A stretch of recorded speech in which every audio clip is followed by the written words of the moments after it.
নেতৃত্বে ভালো মানুষ এলে আওয়ামী লীগ কেন রাজনীতি করতে পারবে না এমন প্রশ্ন তুলেছেন বিএনপির সিনিয়র যুগ্ম মহাসচিব রুহুল কবির রিজভী আহমেদ। একই সাথে জুলাই গণহত্যার জন্য ক্ষমা চাওয়ার আহ্বান জানিয়েছেন তিনি। অন্যদিকে জামায়াত ইসলামের আমির ডাক্তার শফিকুর রহমান বলেছেন আওয়ামী লীগের পুনর্বাসনের সুযোগ নেই। রফিক মাহমুদের রিপোর্ট।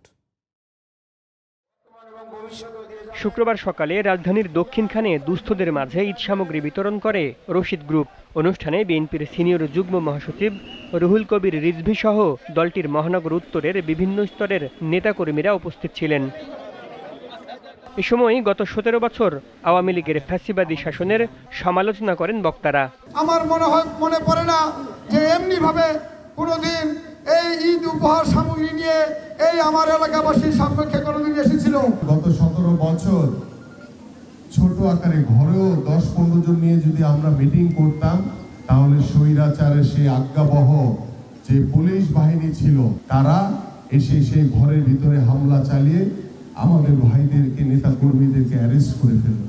প্রধান অতিথির বক্তব্যে বিএনপির সিনিয়র যুগ্ম মহাসচিব রুহুল কবির রিজভী বলেন, জনগণ চাইলে আওয়ামী লীগের রাজনীতিতে কোনো বাধা নেই।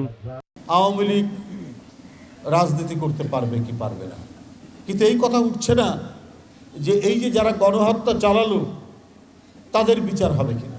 যারা অপরাধী, অপরাধের বিচার হলে তারপরে জনগণ কাছে গিয়ে তারা জনগণ যদি তাদেরকে রাজনীতি করার সুযোগ দেয়, তো সেখানে তো আমাদের কিছু বলার নাই। এদিকে আওয়ামী লীগের পুনর্বাসন দেশের জনগণ মেনে নেবে না বলে মন্তব্য করেছেন জামায়াতে ইসলামের আমির ডাক্তার শফিকুর রহমান।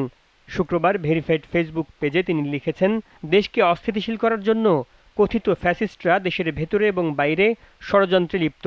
তাদের ষড়যন্ত্র দেশের মানুষ রুখে দেবে। Rafiq Mahmud, GTV news, Dhaka.